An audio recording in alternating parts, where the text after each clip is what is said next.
My name's Paul Chruch. Welcome to People, Culture and Tech. We've got a couple of people on the webinar today, but of course, many of you will be listening on the podcast. So thank you for tuning in. This is a community we set up in the first lockdown whilst we were all looking for inspiration and help from others as we tried to weather the storm that 2020 threw at us. And we've since grown the community to 900 strong, HR, people, culture, talent, personnel. Thank you everyone who's shared this, who's liked it, who's listened, and who's been on this journey with me. And today we're going to be talking about a really important topic. We've covered plenty around manners of diversity and inclusion throughout this series in the last 18 months. But this is the first time we've specifically spoken about ageism in the workplace and how we can identify it in our businesses, how we can stamp it out, and what we can do. And I've got two expert speakers around this topic today. It's Chris Meredith and Carl Honore. I'm going to ask you both if you could just give us a bit of a intro into yourselves and your background and why this subject is so important to you. Carl, if you wouldn't mind beginning, that'd be great. Sure. I'm Carl Honoré, and I'm an author and speaker and et cetera, et cetera. My early writing career was about tackling the cult of speed. So I've written all about the benefits of slowing down. My most recent book is called Bolder, Making the Most of Our Longer Lives. And that's about taking on the cult of youth, which probably explains why I'm sitting with you here now. Thanks, Carl. And over to you, Chris. Yeah, hi, I'm Chris Meredith. I'm the Chief Exec of Grey's Matter. Our company is set up to challenge ageism in the workplace. So very relevant. I also sit on the board with BITC that has an ageism group themselves. Fortunate enough to be the age guru for the Diversity Standards Collective, and also sit on the Advertising Association's age group as well. So I think that's probably why you invited me along.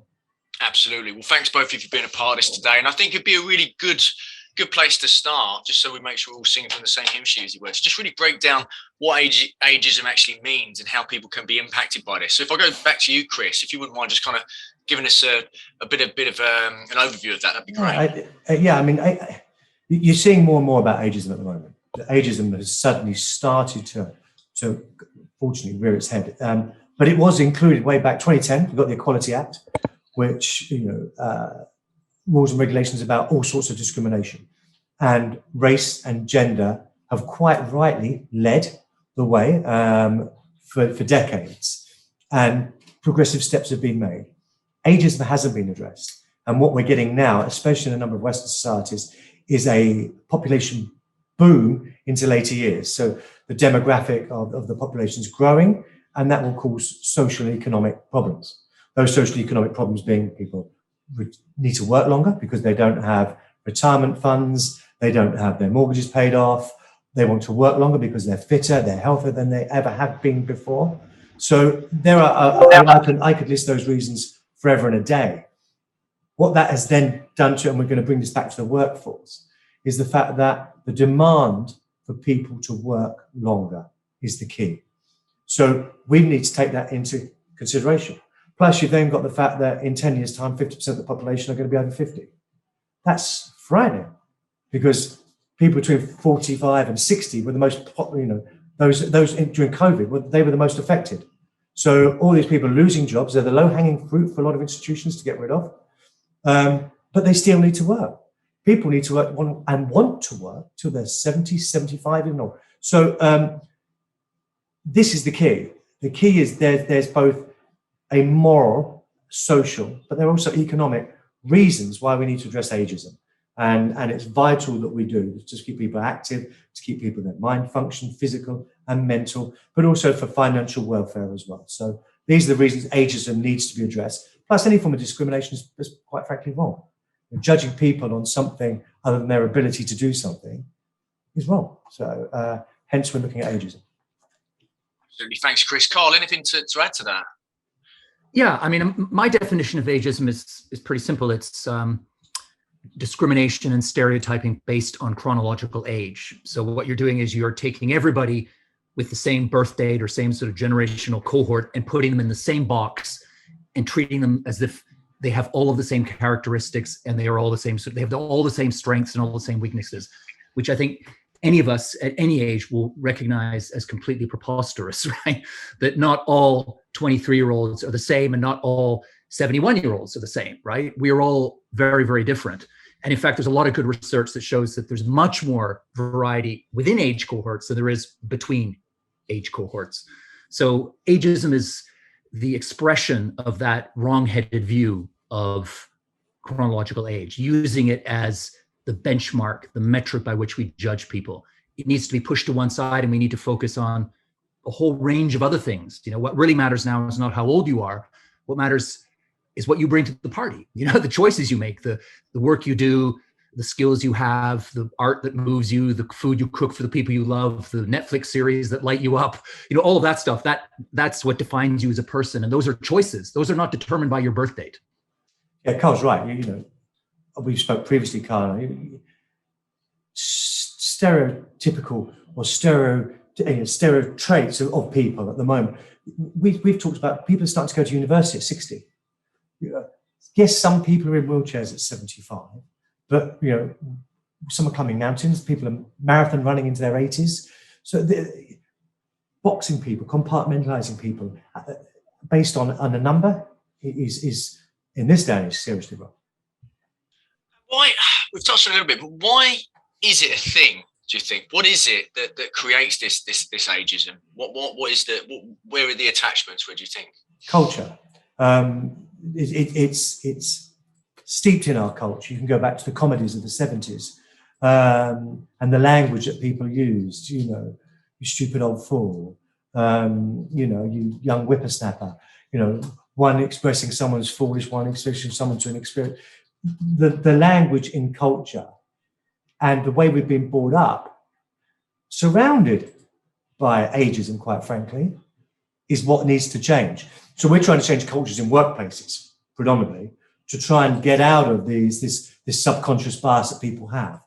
And people think it's okay, that being ageist to some is as bad in the workplace as being racist or being sexist or any other form of discrimination. So it's the culture that we've created and that we've been brought up in terms of society, but therefore it's got to change via positive workplace culture. Can I just jump in there? I think if we dig deeper into why we are ageist, it's because human beings are lazy, right? We love shorthand, we love shortcuts, and it's much simpler. It requires less cognitive heavy lifting to throw everybody into the same box. And I think that partly explains why, we're prone to other isms like sexisms, all women do this, or men are like that, or racism, all people of color do this, or whatever it is, And I think ageism just falls into that same spectrum, that it's an easy mnemonic, it's an easy shorthand. And then on top of that, you layer on all the cultural stuff that we've built up over the years that Chris was alluding to there. So it's hardwired into our culture. It's especially the cult of youth angle, right? The idea that aging is somehow a punishment or a curse or a form of failure or surrender or a disease even, right? That is hardwired. It's woven into our vernacular. So you just think of the language that we use, phrases that trip off the tongue without a second thought. We talk, we mislay our keys and we talk about a senior moment, right? I've been mislaying my keys since I was a teenager. And yet, no one ever talks about that being a teenager moment, right? It's automatically piled on the shoulders of people in later life, right? Which is what drives and reinforces a lot of this. It's the language we use. I think we're probably going to talk about that a bit later. And Carl, is this thing which is embedded in our culture, is that a global problem? Is that a UK thing? Is it a Western world thing? What do you think? It's very much a global phenomenon. And when I set off to write my book, I came to it with an assumption I think a lot of us have, especially in the West, right? We think that this is a problem we have here, or maybe it's really like Northern European Protestant cultures, and they're, we look at the Mediterranean cultures and they, the grandmothers there having dinner in the square late at night and children are mixing. And yeah, they have some of that, but that doesn't mean that they aren't also infected by this obsession with youth and a horror of growing older. And particularly when you look at Eastern cultures, we often think of the Far East, Asia Pacific, those cultures, putting older people on a pedestal and looking forward to growing older.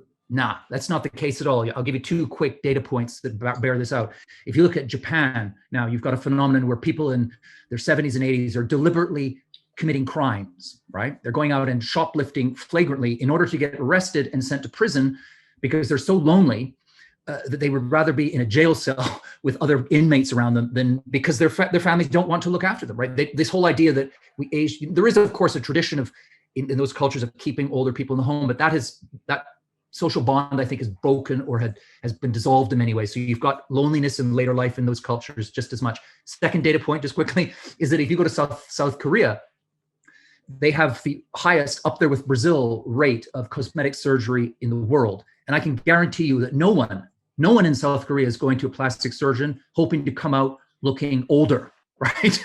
They have bought into the idea that younger is better and that older is a sign of, decline, depression, dementia, all of that. So this is a global moment, right? We're all, I think, infected by the same cult of youth right across the planet, pretty much. Traditional societies may be a separate case, but in the modern, consumerist, global capitalist bubble that most of us live in, growing old is still seen as a form of failure, I think, for many people. And to add to that, Paul, and for your listeners, I'd recommend anyone goes to, I'm not sure if you're aware, but the United Nations did a 2-year study on ageism globally. And there are statistics, there are facts in that will highlight exactly what Carl says. It is a global phenomenon. Africa, huge problems with ageism. And most of us think it is an issue for Western cultures, but it's not. And so do have a look. It's readily available on the United Nations website. They've got a whole report on ageism and the problem, this demographic age quake, as I keep referring to, this shock that we're all going to get in the next 10, 20 years, where vast slaves of the working population are over 50, huge chunks of people, because we're all living longer, huge chunks of people being over 80, the vast percentages of populations being over 80, and how we're going to cope with that and how we accommodate it in the strategies we need to put in place, not just in the workplace. Chris, why do you think it's perhaps, for me, maybe I'm wrong, but I feel that ageism is discussed less than perhaps other areas of diversity. Do you think that's right? And why do you think that is? We touched on earlier. I think it was definitely the last year or two, surprisingly, possibly not. I think again because of the way our brains have been tuned via our upbringings and the culture surrounding us. Language is the big key. We know full well that you can't racist language. It's abhorrent and misogyny. But you still see jokes about older people or younger people. Ageism is also about giving younger people opportunities and the right respect and their own rights. So we shouldn't think that we're just talking about over 45, over 50, over 60 there. And it's primarily language for me, and the culture we've all been brought up in. So it is starting to be addressed. I think that the diversity subject matter as a whole, taking into sexuality, disability, everything is on the agenda. There are diversity inclusion dashboards for companies now where you can gauge exactly how you're succeeding, where you are not achieving the things you need to achieve. It's a gradual process. You could say in terms of gender and rights, 100 years more. In terms of race, 200 years. Where people have been fighting for the right. So age is just coming to the table now. And I think primarily it goes back to one, culture, but secondly, because people recognize it's just about to be a huge problem, and it needs to be addressed now. Can I jump in? I've got a theory of why ageism is the forgotten cousin of the isms, right? And I suspect it may be because we are all victims of it, right? So if you think of racism or homophobia or sexism, it's always a particular group, right? Often a minority. And there's something about the energy that comes from being a persecuted minority, defining yourself against the Death Star mainstream culture, right? You're the plucky rebels coming back and saying, this is wrong, we're fighting back against you. It's easier, I think, to forge those bonds of solidarity if you're in a smaller group. for ageism, we are all in one way or another victims of it, right, at some stage in our lives. And so I suspect, I'm not sure if anyone's done any research to bear this out or even if it's even possible to do so, but I suspect that diffuses the power that we could have to fight back, because where do you latch onto? Who's the enemy here? There's no clear foe, because we are all both victims and perpetrators, right? We are perpetrating ageism on ourselves, right? It's the ultimate act of self-harm, ageism. And so I think that makes it harder for us to unpack, unpick, and to create a counter movement. The flip side, I'm just going to throw a more upbeat footnote onto this, is that because we are all victims of it, I think in the longer term, that's a positive, right? That's an up, because it means that we all have a stake. We all have skin in the game, right? We can all benefit from taking down the ageist industrial complex. So in the short term, I think it makes it harder for us to mobilize, because we think, well, who am I going to mobilize with? Everyone? How does that work, right? And against whom? Against me? Against all ourselves? That's complicated to start. But as Chris says, I think the tectonic plates are starting to shift here. The conversation's moving in that direction. We're starting to take on ageism. So I feel quite optimistic. I think that once that initial inertia is overcome, then it will all come together quite quickly, because we do all have something to gain from taking down ageism. So two sides of that coin. It was Ashton Applewhite said that in a TED talk, that being ageist is prejudice against your future self, and how bloody stupid is that, quite frankly. And Carl has previously said before that the other part of this is that the world is changing. How we mature, grow, and everything else to change. I think previously, Carl said, the stereotypical structure of life was learning, earning, resting. That's how we went through life. We learned, we earned, and we rested. And now people are ripping that up. Now, as I said earlier, university at 60, climbing mountains at 75, starting companies at 18, being entrepreneurs at even younger. So all of that is ripped up. So the structure of how we live our lives is changing, and therefore ageism has to be addressed. Fantastic, thanks, Beth. I think that we've got a really good overview of what ageism is, how it looks, and the reasons behind it. So if we start focusing now on the workplace, because that's what a lot of people want to understand. Carl, what do you think around how can a business identify if ageism is a negative factor in their business? Well, the easy answer here is to say it is a factor, right? I think there's probably no business on earth where it's not a factor. So just go in there with the assumption that there's some ageism lurking somewhere in your corridors, right? It'll be part of the company DNA at some level, or some of the employees will be, it is there, right? So just assume that at the start. Then the next step is, how do you pinpoint where it is, what form it takes, and how to unravel it and take it down, right? So I suppose the next step there is, whether it's using data within the company, looking at how people are moving in and out of the firm, the reasons they give at exit interviews for leaving, the kind of feedback you get in annual, status reports with employees. You can use anonymous surveys to ask people how they feel about the company's stance on people's age, how important it is. So I think, assume that it's there, and then try to just get conversations going, get people talking, give them anonymity if that helps to get it out in the open, and then start working with that data to come up with concrete proposals, real levers you can pull that will begin to change the whole tenor and conversation within the company. What do you think, Chris? Yeah, one is you've got to look at it from an employer or employee perspective. So Carl's right, it exists, it's there, without a shadow of a doubt, every day.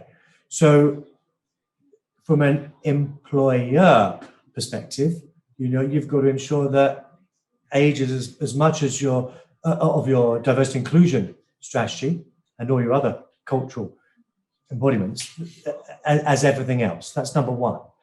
And monitor it and use the data. We talk about look, listen, act, and we'll come on to that, I'm sure, about the inclusion and element of diversity.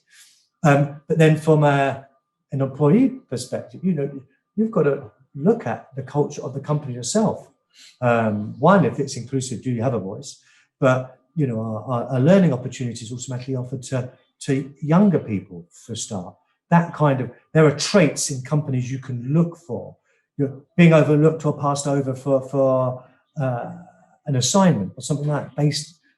There might be trends people can identify. They constantly go to young people or constantly go to older people, being left out of a company activity. It might be a raft building day or something, and somebody doesn't get invited. There might be some form of alienation because based on age. It might be the fact that you're young and you're not allowed time off because you haven't got kids or something like that. So the older people in progress, you can see, and then again, language, just disparaging marks about older or younger people. All those things you can look at and you can gauge whether there is an ageist culture there. Sorry, Carl, go on. Yeah, no, I was just going to say, when language has popped up throughout the conversation, I thought I'd just double click on that in this context now. I think when companies are looking for a way to, de-ageismize themselves, if there's such a word, a good place to start is recruitment, right? It's the language you use when you're trying to bring new people into the family and the fold. And so many job ads are just riddled with ageist language. It sends a message that, whoever the person is of a particular age group is wrong for this job. And I think that's a good starting point, is to look at the language you're using in job ads. So try to avoid language that is sort of drenched with ageist stereotypes. So things like, people like tech savvy or dynamic or high energy is often, I think a lot of people will read that as code for younger, right? Or if you say, we're looking for somebody who's vastly experienced, someone in their 20s who may be perfect for the job, right? In so many ways, will read that and think, that's not for me. That's someone, that's for someone in their 40s. And you won't even hear from that candidate. So I guess that starting point, I think, is the gate, right? As the gatekeeper, the recruitment, get the language right, de-ageize it there, and start thinking in terms of opening up the company to people of all ages. And then you do the triage. Once everybody's applied, then you do the interviews and you decide who fits the brief best. But don't shoot people down at the start with ageist language if you can avoid it. Chris, we've talked about, as Carl said, we've mentioned language a few times now. What else do you want to say about the language and how impactful that can be? For me, it's essential. It's absolutely essential. Ensuring that people understand. We are whistleblower. I hate the word whistleblower, but when you're looking to change as a company, the first thing you have to do is give your colleagues, staff, a voice. You've got to empower them with a voice, so you can understand, you can listen, and you can take the data and you can act on it. So if you're a company that really wants to embrace these things, which you really should be, you've got to understand how people feel. And if you're an employee, you've got to be able to, if you ever feel it's there, take notes. Keep diaries of stuff. I'm not saying, this isn't about snooping or whatever it may be, but factual and having evidence of these behaviors is the only way to stop them. Having an inclusive culture where people have a voice to speak up without fear is essential. And we get asked, does diversity come before inclusion before diversity? Different strategies fit different places. But nevertheless, it's so important that one of the first steps you do is listen to people who work for you, give them a voice, listen to what they're saying, don't let them be afraid to speak out and point out, and give people guidelines on their language. Say what's acceptable and what's not acceptable. So, and that's all part of the learning of becoming a diverse and inclusive company. It's essential that we do it that way. Carl, is there any, any other sort of tangible actions you've seen that businesses have done really well to create a more inclusive culture overall, which other businesses could implement quite easily?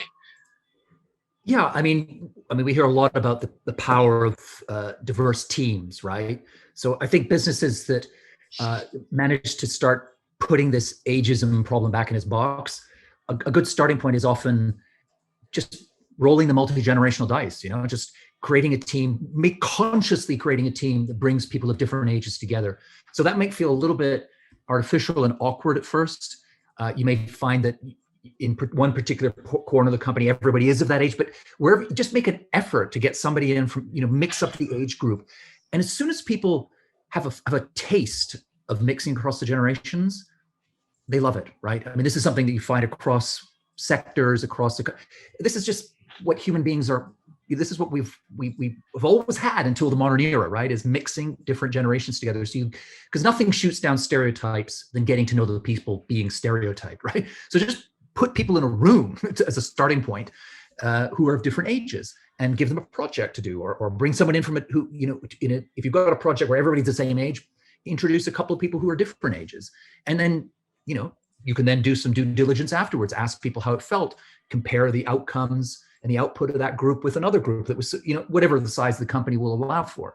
And just have a real experience of it. Because it's one thing to listen to a podcast or read a book or see a TED Talk singing the praises of mixing up the generations. It's very much another thing to experience it firsthand. So I would urge any company, just run a little pilot project. It can be a low stakes project within the company. Just run it for a week, run it for a month or whatever. Just get it out there, out the door, get people tasting it, savoring it, experiencing it. And I think you will find pretty swiftly, you will start to notice if there's, coming back to your first question, you'll start to notice where the pain points, the pressure points of ageism are, because people are suddenly working together. But you'll also see the upside, the better collaboration, the deeper innovation, the more trust, the better decision making, all the stuff that comes from mixing up the generations and teams. So you'll have the kind of forensic sense of what's going on in the company, where it's going wrong, but you'll also have a real world experience, an example of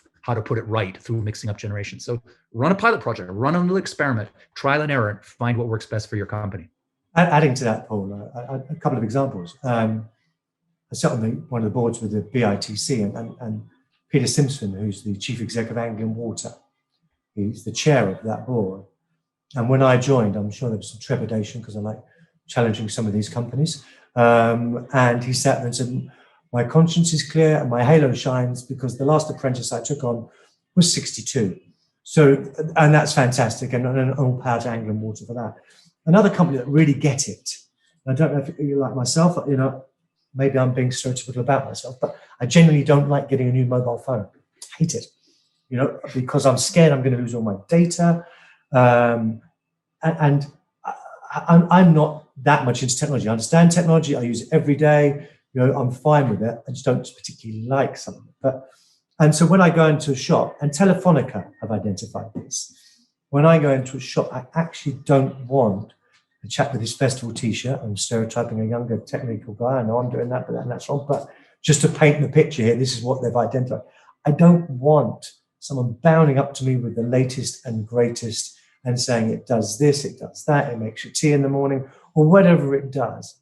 I just want someone to come along and say, here you go, Chris. This is the new phone that you kind of look for. I'll transfer everything over for you. Press this button and away you go, and it's all the same. Lovely, thank you very much. Oh, and by the way, the camera's better. Fantastic. Now, Telefonica have said, well, what we understand is that actually having multi or intergenerational teams in the workplace helps our customer-centric approach. So, and I think it was Carpetright as well, do the same thing. So you might get an older couple coming in and may not want the latest wood block floor, whatever. They want that EQ, they want that empathy from the person that is dealing with it. And so therefore having intergenerational teams give you that opportunity to have that customer-centric empathy. And it's fantastic, and that works across the board. So that's one thing. The other thing is, and I'd add to what Carl was saying, it's proven that from a business perspective, I say this to a lot of people, if I can't get you to morally change and be more diverse because it's the right thing to do, there are business reasons. And intergenerational teams are more creative. If you've got a group of 20-year-olds working on a problem, it's unlikely they'll come up with as many solutions as a group of 20, 30, 40, 50, and 60-year-olds, 70, 80, whatever. So the benefits of having an intergenerational team mean that you're far more creative.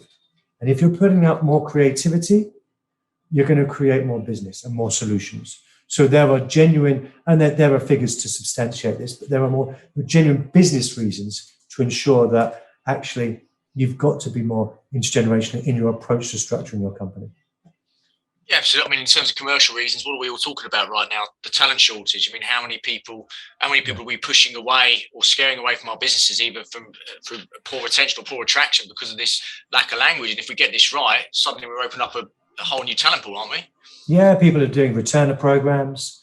I think the scary fact, I've read somewhere that women over 50, particularly, this is getting into intersectionality, but women over 50 feel invisible in the workplace, which is awful. But there's such a fantastic opportunity. I know I'm working with the Advertising Association. We've got this thing called All in Ageism coming out next year. Thousands of agencies are going to be embracing it. The surveys are already done, the commitment's there. Reverse mentorship programs. But, returner programs, there's a wealth of experience and opportunity. And thank God for COVID in some respects. I don't want to sort of, people have had a tough time, but it's changed the way we work. Oscar Wilde said the only way to trust people is to trust them. And you learn from there. And I think companies are pleasantly surprised at how engaged their workforce and how productive their workforce have been by working remote. And now that's opened the door to a lot of people to be able to go back to workplace on flexible working conditions. And you're opening up a new talent pool, the returners. And that's phenomenal. So yeah, this is an opportunity to grasp. Oh, I think we always like to hear about examples of people who are getting it right. Is there any other companies that stand out as kind of having this topic nailed, at least to some degree? Yeah, I mean, there are plenty of them. I'm trying to remember the name. It's going to go into my head here now. I don't think anyone's got it nailed now, to be fair to Carl. I'm not going to... Okay. Sorry, I stitched you up there with that one. Sorry. Yeah, we talked recently about the fact that, this is quite new. So you're getting to the point where do people have quotas and things like that? Well, actually, I'm not a big fan of quotas because then you get another ism in the other direction. But so it's about being balanced and fair and understanding and considerate and kind in the way you structure your company. And a lot of companies are now doing that. As I said at the beginning, people were talking about this a lot. Now we're starting to see companies engage and generally implement strategies. Because I think there was a really good article in The Drum recently about ageism in the last week or so. And there's an agency called Engine, and they've got this thing called Vintage Engine, where they've got, I think it was, forgive me if I'm wrong, to Engine, the agency, but I think they had something about this reverse mentoring program where it was experience and innovation and how they're pairing people up to spend time with each other, co-learning, and all. But these initiatives we didn't see 2 years ago. Carl was touching on it, giving projects to be, well, that's shadow boards. Looking at a shadow board, you look at perhaps the marketing comms industry, and invariably you see people up to 35, maybe if you're lucky. Then there's a massive chasm to the board and nothing in between. So you've got all the people in the trenches there doing all the work, and the board leading it, they're all over in their 50s, 60s that set these things up, and where have all these people gone? But the way to actually encourage them to stay, shadow board, as Carl said, you set up a genuine voluntary program where people come along and the board genuinely give the shadow board, collection of individuals from the company of any age, an opportunity to resolve one of the problems of the company over a 12-month period. So they meet as a board would, they discuss it, they put strategies in place. That empowerment will do a number of things for the company. Longevity, opportunity, insight, all those things that we need. So I don't think there's any one company that smashed it, but there are a lot of companies really going. There's one interesting example what people sometimes hear about, which is BMW retooled one of their main factories in Germany to accommodate older workers, right, who were finding, just for physical reasons, that it was difficult to put in a full and productive shift. So they redesigned the whole workstation. They also created a different culture around work with people doing, yoga stretches and so on. And at first, it was interesting. At first, most of the younger staff in the company made fun of this. They called it the pensioners line, and made jokes about it and so on. But pretty soon, two things happened. One, the older workers, once the thing was put together, were smashing productivity record. They were as productive, if not more, than the rest of the factory. And the younger workers who had been making fun of this new workstation environment suddenly wanted to work there too, which is a reminder that people of all ages in the workplace very often want the same things, right? They want good health. They want the chance to learn. They want control over their time. They want to be doing work that has meaning, that's good for the community that they serve. They want the prospect of working with different kinds of people. They want diversity. They want the same stuff, basically, right? Which is coming back full circle to what we talked about at the beginning, ageism, because ageism tells us, well, millennials want this and Gen Z that. And that's why I never use phrases. I never use those generational terms, because I think they are ageist in and of themselves, right? They're falling back on what we were saying at the start, which is you're saying everybody from this age cohort, we can paint them with the same brush. That BMW is an example of how absurd that approach to aging is, because basically if you drill down in the workplace, people of all ages are pretty much looking for the same stuff. Of course, there'll be some differences at different stages, nuances, but basically the key main stuff, people are looking for similar things. Fantastic. Thanks, Carl. Well, look, guys, we've covered a lot here. There's a lot of tangible advice. But if we just kind of look to summarize now with exactly where a business should start, really, if this isn't something they've really identified and tackled just yet, in terms of where they should go to look for information and what the first steps they should start taking to try and identify and stamp this out, well, how would you summarize it, Chris? I touched on it. Look, listen, act to start with. That's the first point. Being inclusive, give people a voice, listen to people in your workplace. There's probably 5 areas, I think, to really look at it, for structure. Number 1, again, flexible working. Offer young people, old people, anyone, flexible working. Make sure everyone knows what the options are. Communicate to them. Allow them the option. I think health and well-being is important across the board. You've got to ensure that people have health support and they know how to access it, and that you're supporting them in that. Again, flexible.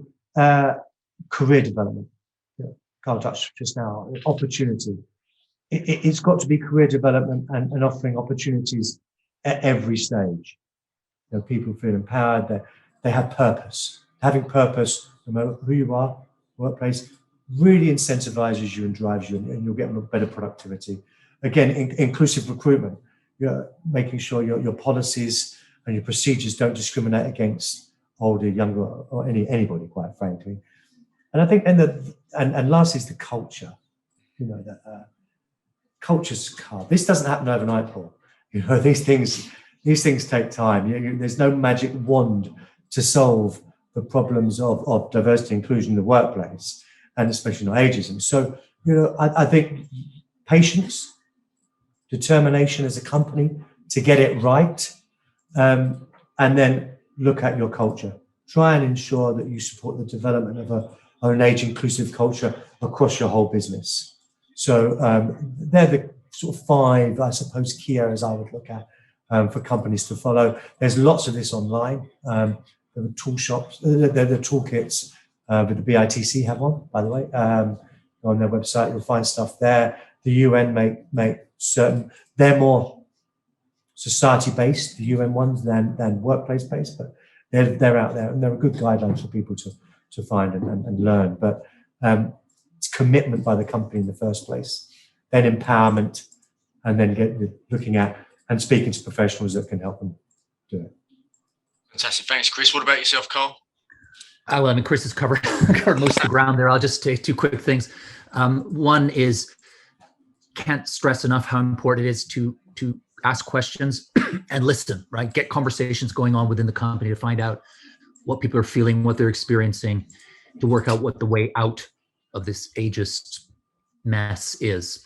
The second thing, and I'll just come back to language because that's been a motif all the way through the talk, is, maybe just start, we've all got used to in the workplace, moving away from language that has racist or sexist or whatever overtones. Let's try to do the same with ageism. So, let's discourage people from using phrases like senior moment, or I don't know, wrong side of 40, or over the hill, or all these phrases that reinforce the toxic myth that it's all downhill from 35, right? When it's not. So I am also somebody who really is always wary of policing language. So, I don't think we're going to come in here with a sledgehammer, but just, again, feeding out of the conversation thing, that could be part of the dialogue that you start in the company. Is what sort of language do we use? What sort of jokes are we making in emails? What sort of language are we using in recruitment and so on? And get those conversations going, and things will change because, as I said earlier, we all have skin in this game, right? We all stand to win by taking down ageism. So break through that wall of silence, make people aware of that. And I think the payoff will come big and it will come swiftly. Fantastic. Thanks, both of you. Look, I think there's lots of things we've covered here, lots of tangible advice for businesses as well. So thanks so much. Carl, if anybody would like to reach out to you to get to pick your brain a bit more, get your advice, what's the best way for them to do so? Very easy. It's one website link. It's Carl Honoré, my whole name together, just carlhonoré.info. And you'll find everything from everything you'd ever want to know, probably more than you want to know about me and my work. Fantastic. Thanks, Carl. And Chris, same to you. Yeah, reach out, chat to me on LinkedIn. Just Chris Meredith on LinkedIn, or go to grace-matter.com, and everything we do there to help people is on the website. Always happy to help. Fantastic. Thanks, both of you. I know how busy you are, so thanks so much for spending some time with me today. Thanks everybody who's listening on the webinar itself, and also who's catching up on the podcast. Next week, we will be discussing the perfect onboarding experiences. We have so many new joiners in January. Really important those candidates get the right experience from the off. So join me next week. Other than that, hope everyone has a good week, and thanks again to our speakers. Cheers, Chris and Carl. Thank you, Paul. It's been a pleasure. Thank you, everybody. Cheers. Bye-bye. Bye-bye.